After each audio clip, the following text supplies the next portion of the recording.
नमस्कार, आपण पाहत आहात ठळक घडामोड क्राईम न्यूज, निर्भीड पत्रकारिता आवत सत्याचा। आंबेठाण येथे भरधाव कारची धडक, 3 वर्षांच्या चिमुकल्याचा मृत्यू, टोयोटा फॉर्च्युनर चालकाविरोधात गुन्हा दाखल। खेड तालुक्यातील आंबेठाण गावात भरधाव आणि निष्काळजीपणे चालवलेल्या कारच्या धडकेत 3 वर्षांच्या चिमुकल्याचा दुर्दैवी मृत्यू झाल्याची घटना 5 जानेवारी रोजी सकाळी 11च्या सुमारास घडली। या प्रकरणी उत्तर महाळुंगे MIDC पोलीस ठाण्यात टोयोटा फॉर्च्युनर चालकाविरोधात गुन्हा दाखल करण्यात आला आहे।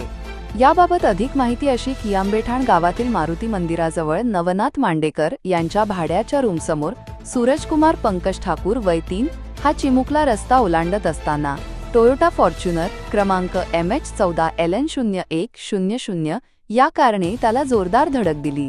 कार चालक दीपक शंकर मांडेकर वय 33 राहणार आंबेठाण तालुका खेड याने वाहन निष्काळजी बेदरकार आणि वेगात चालविल्याने हा अपघात घडल्याचे पोलीस तपासात निष्पन्न झाले आहे। धडकेनंतर कारचे पुढील डावे चाक चिमुकल्याच्या पोटावरून गेल्याने तो गंभीर जखमी झाला। उपचारापूर्वीच त्याचा मृत्यू झाला। या घटनेने परिसरात हळहळ व्यक्त करण्यात येत आहे। या प्रकरणी मृत बालकाचे काका जितेंद्र गया ठाकूर वय 28 राहणार आंबेठाण यांनी फिर्याद दिली आहे। त्यानुसार आरोपी चालकाविरोधात गुन्हा दाखल करण्यात आला आहे। पुढील तपास सपोनी जाधव करत आहेत। प्रतिनिधी सुनील घनवट सोबत ठळक घडामोड।